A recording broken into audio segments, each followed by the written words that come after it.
Dans cette vidéo, je propose un exercice sur le dipôle RC contenant deux parties. La première partie consiste à étudier la charge d'un condensateur par un générateur de courant et la deuxième partie, la décharge d'un condensateur dans un conducteur ohmique. Alors, commençons par l'énoncé de l'exercice. Au cours d'une séance de travaux pratiques, on se propose de faire une étude sur le comportement d'un condensateur au cours de la charge par un générateur de courant et la décharge dans un conducteur ohmique. Grand A, la charge d'un condensateur par un générateur de courant continu.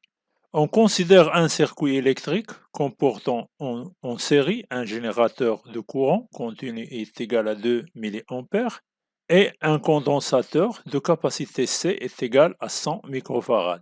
Un interrupteur K, deux conducteurs ohmiques de même résistance R1, R2 qui est égal à 10 ohms.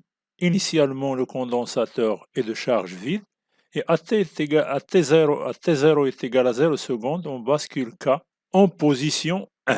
Première question, déterminer à l'instant T0 égale à 0, UC0, la tension aux bornes du condensateur, UR0, la tension aux bornes du conducteur ohmique, et UG0 aux bornes du générateur de courant.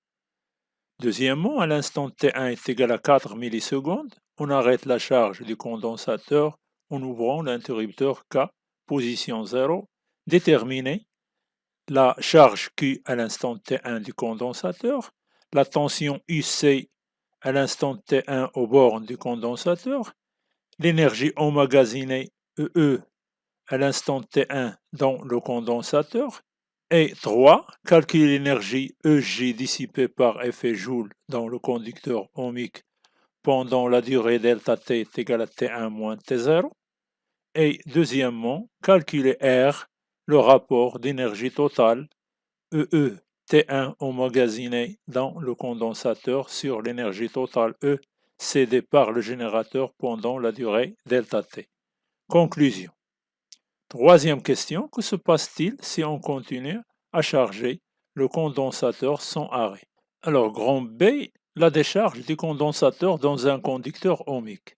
À l'instant T1 est égal à 4 millisecondes, on bascule l'interrupteur K en position 2. Le condensateur se décharge dans le conducteur ohmique de résistance R2 est égal à 10 ohms.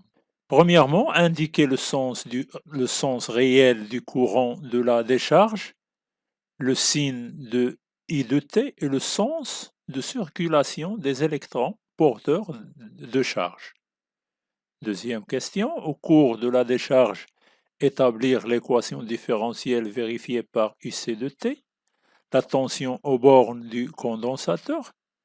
Troisième question, cette équation différentielle admet comme solution UC de T est égal à E moins T sur τ.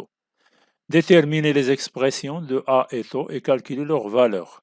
Quatrième question, tracer l'allure de la courbe représentant la charge et la décharge du condensateur au cours de cette étude. Alors, avant de commencer la solution de cet exercice, je voudrais ici indiquer quelques difficultés de cet exercice. Bon, la première difficulté, c'est l'utilisation d'un générateur de courant. Sa particularité, c'est qu'il délivre un courant d'intensité I0 constante au cours de la charge. Donc la charge du condensateur, dans ce cas-là, se fait linéairement. Ce n'est pas la même chose qu'un générateur de tension, que la charge du condensateur se fait exponentiellement. Voilà. Donc, première chose, la première remarque, et je le considère comme une première difficulté. Deuxièmement, l'énergie dissipée par effet Joule au cours de la charge. Dans ce cas, c'est-à-dire le cas d'un générateur de courant, on peut le calculer en appliquant la formule directe E joule, EJ est égal R I au carré fois delta T. Ce n'est pas le cas de la charge d'un condensateur par un générateur de tension. Et ce cas-là, c'est hors programme car il demande un intégral. Troisième difficulté, et cette difficulté-là se trouve dans la deuxième partie, c'est le changement d'origine de temps au cours de la décharge du condensateur à travers le conducteur ohmique. Et par conséquent, la solution sort de ce qui est habituel. Pour nous, on sait que UC de t est égal à E fois l'exponentielle de moins t sur tau, mais dans le cas où on change l'origine, UC de t ne reste plus la même. Alors, maintenant, commençons la correction de l'exercice. Grand A, la charge d'un condensateur par un générateur de courant continu, où l'interrupteur K est dans la position 1, c'est-à-dire, on obtient ici une boucle fermée, une boucle fermée contenant le générateur de courant, la capacité C et la résistance R1. Il nous demande de calculer à T est égal à 0 les tensions aux bornes de chaque dipôle. Alors ici aussi, c'est comme j'ai dit, c'est une difficulté car la tension ici, aux bornes, c'est-à-dire les tensions ici, ne sont pas nulles. Ce n'est pas la même chose que dans le cas où on charge un condensateur par un générateur de tension. Par un générateur de tension, la tension UR est nulle, la tension UC est nulle car le condensateur n'est pas chargé, d'où la tension au bornes générateur il est nulle à l'instant t égale à 0. Pourquoi? Car l'intensité I0 est égale à 0. Car juste après la fermeture de l'interrupteur, le courant, il y a absence de courant dans le circuit.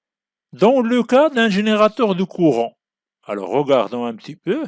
Alors commençons par le condensateur. Le condensateur, on sait bien que le condensateur n'est pas chargé. Donc, Q égale à 0. La charge, c'est nul. Si la charge est nulle, on sait bien que UC est égal à Q sur C, et Q est égal à 0, donc IC est égal à 0. Donc la charge ici, elle est nulle. Pour la tension aux bornes du dipôle du conducteur ohmique. Alors on sait bien, on applique ici la loi d'Ohm, on a UR est égal à R fois I0. Attention ici, le générateur de courant débite un courant continu I0. Donc la tension UR n'est pas nulle. Il est égal à R fois I0, qui est égal à 10 fois 2 fois 10 moins 3, qui nous donne 20 millivolts, c'est-à-dire 20 fois 10 moins 3 volts. Et d'après la loi d'additivité des tensions, c'est-à-dire UG0 est égal à UR0 plus UC0, UC0 est égal à 0, UR0 est égal à 20 millivolts, donc UG0 est égal à aussi à 20 millivolts, ce qui prouve que la tension à l'instant t égale à 0 au bornes du générateur ou dans cette boucle-là n'est pas nulle. Alors, deuxième question. À l'instant t1 est égal à 4 millisecondes, K est en position 0, c'est-à-dire on ouvre l'interrupteur. Donc la charge Q1, Q de t, c'est-à-dire la valeur de ces charges-là, Q1 de t, comment on le calcule? On le calcule en appliquant la relation I0 est égal à dQ sur dt. Puisque I0 est égal à une constante, on n'a pas besoin de faire ici la dérivée, je fais directement la variation. Delta Q sur delta T. Ou delta Q, delta Q, delta Q, c'est Q à l'instant T1 moins Q0. Et delta T, c'est T1 moins T0. Donc, delta Q est égal à I0 delta T. Donc, T0 égale à 0, Q0 est égal à aussi à 0, donc Q de T1 est égal à I0 à l'instant T1. Tout simplement, sans faire des calculs et des intégrales et comme ça. On ne complique pas les choses. Donc, Q à l'instant T1, c'est-à-dire la charge la quantité d'électricité ou des charges qui sont accumulées dans le condensateur à l'instant T1 est égal à I0 fois T1 qui est égal à 2 fois 10 moins 3 que multiplié par T1 c'est 4 millisecondes, c'est 4 fois 10 moins 3, donc il donne 8 fois 10 moins 6 coulombs ou 8 micro-coulombs.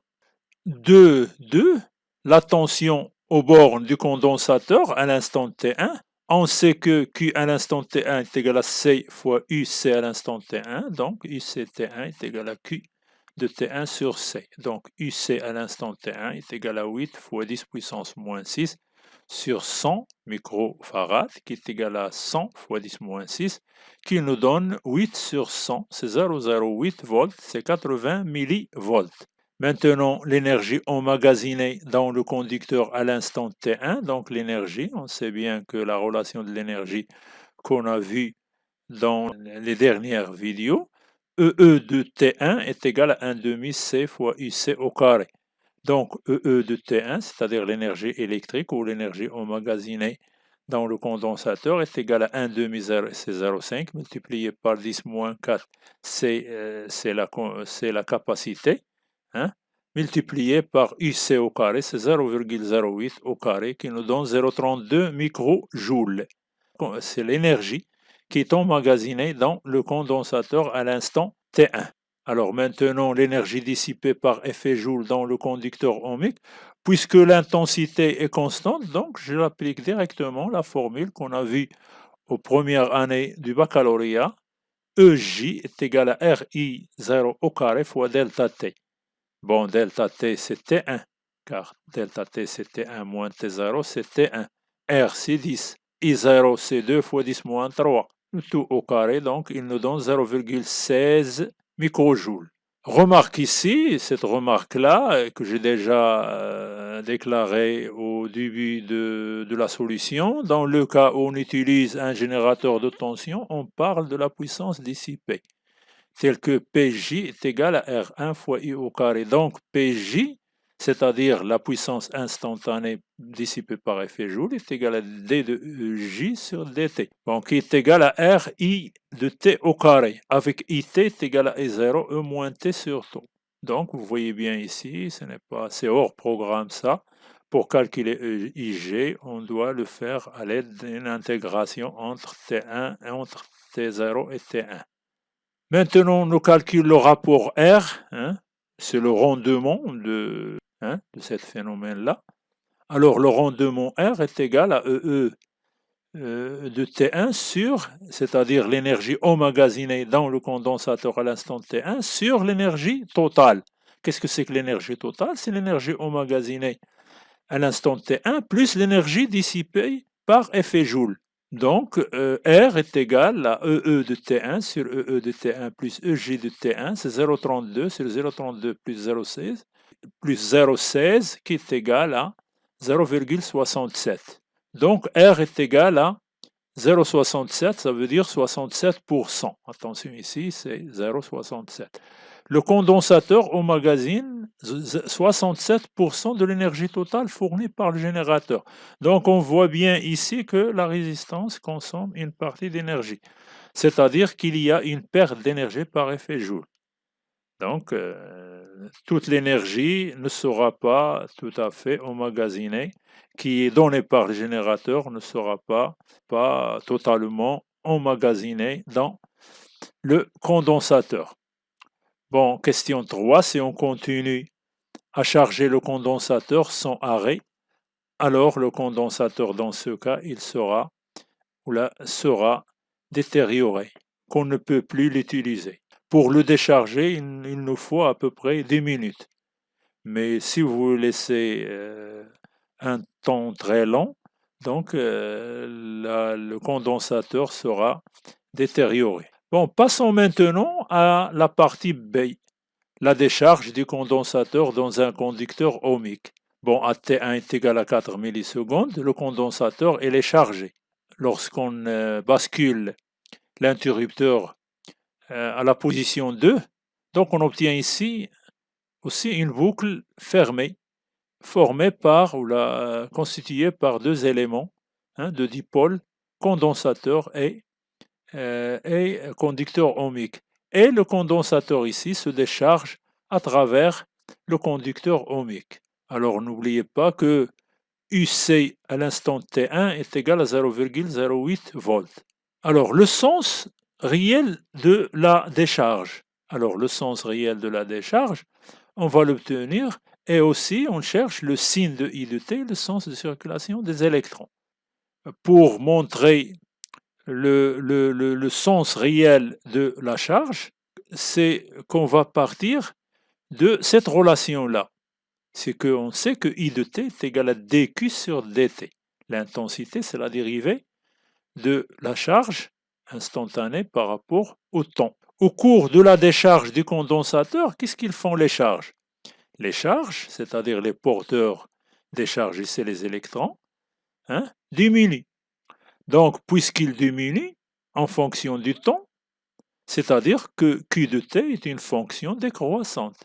C, c'est une fonction décroissante, donc mathématiquement, la dérivée de dQ sur dt est inférieure à 0. C'est-à-dire que I de T aussi est inférieur à 0. Qu'est-ce que ça veut dire I de T inférieur à 0? Ça veut dire que le courant circule dans le sens contraire du sens choisi par l'opérateur.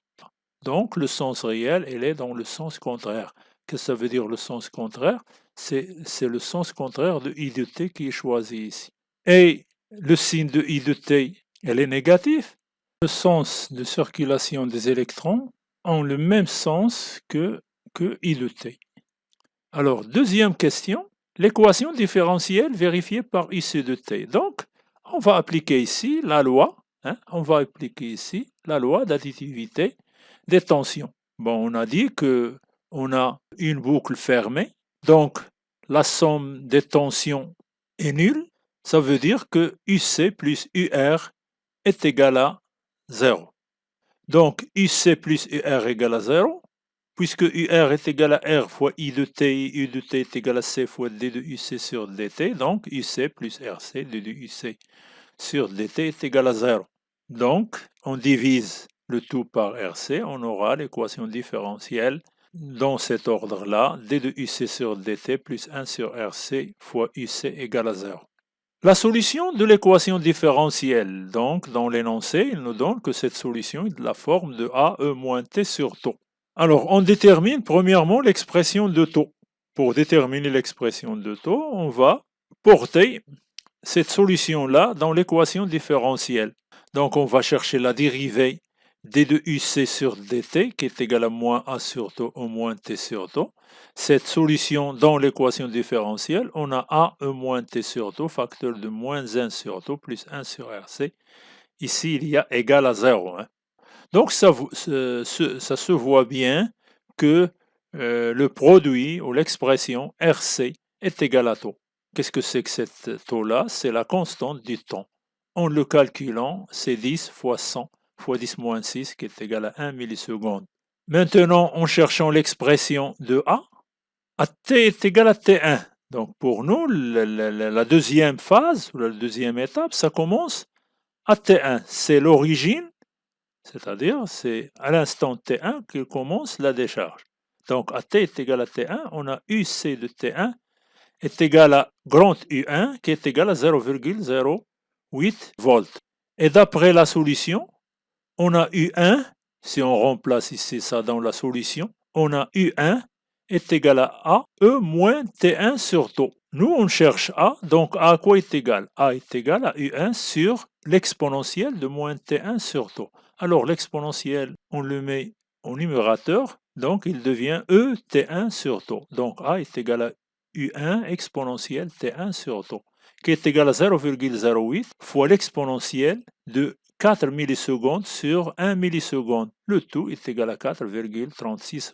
Donc, la solution de l'équation différentielle est de la forme suivante. C'est-à-dire, ou bien je l'écris comme ça, 4,36 multiplié par E moins T sur taux, ou bien on l'écrit de cette forme-là, 0,08 exponentielle de T1 moins T sur taux, où T1 c'est le changement de l'origine, c'est-à-dire à l'instant, c'est l'origine de la décharge, le temps où la décharge commence. Donc l'allure de la courbe de UC de T Donc, on a deux étapes. La première étape, c'est entre t et 4 millisecondes, entre 0 et 4 millisecondes.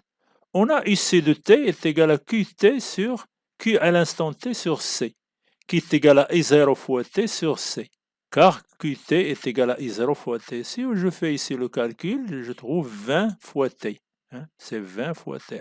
Je travaille avec les millisecondes. Donc ici de t est une droite qui passe par l'origine O. Pour t supérieur à 4 millisecondes, on a ici de t est égal à 80 exponentielle de 4 moins t sur 1.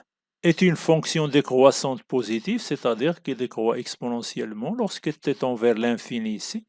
Donc ici égale à 0 car E moins l'infini égale à 0. Et avec t ici en millisecondes et ici en millivolts. Donc on obtient l'allure suivante, c'est-à-dire entre 0 et 4, on a une droite qui passe par l'origine. Donc 1 milliseconde dans 20, 2 millisecondes dans 40, 3 millisecondes dans 60, 4 millisecondes c'est 80. À partir de 4 millisecondes, c'est-à-dire le condensat se décharge exponentiellement. Donc on obtient cette courbe-là. On obtient lorsque t tend vers l'infini, c'est-à-dire on dépasse 5 fois tôt. 5 fois tôt, c'est 5 millisecondes. 5 fois tôt, donc on calcule ici tôt. On cherche. Tau c'est 1 milliseconde, voilà. Tau c'est 1, 2, 3, 4, 5. C'est à peu près 5. Donc c'est le régime permanent ou le régime stationnaire. Donc la tension UC est égale à 0. Et merci. Et à la prochaine vidéo, Inch'Allah.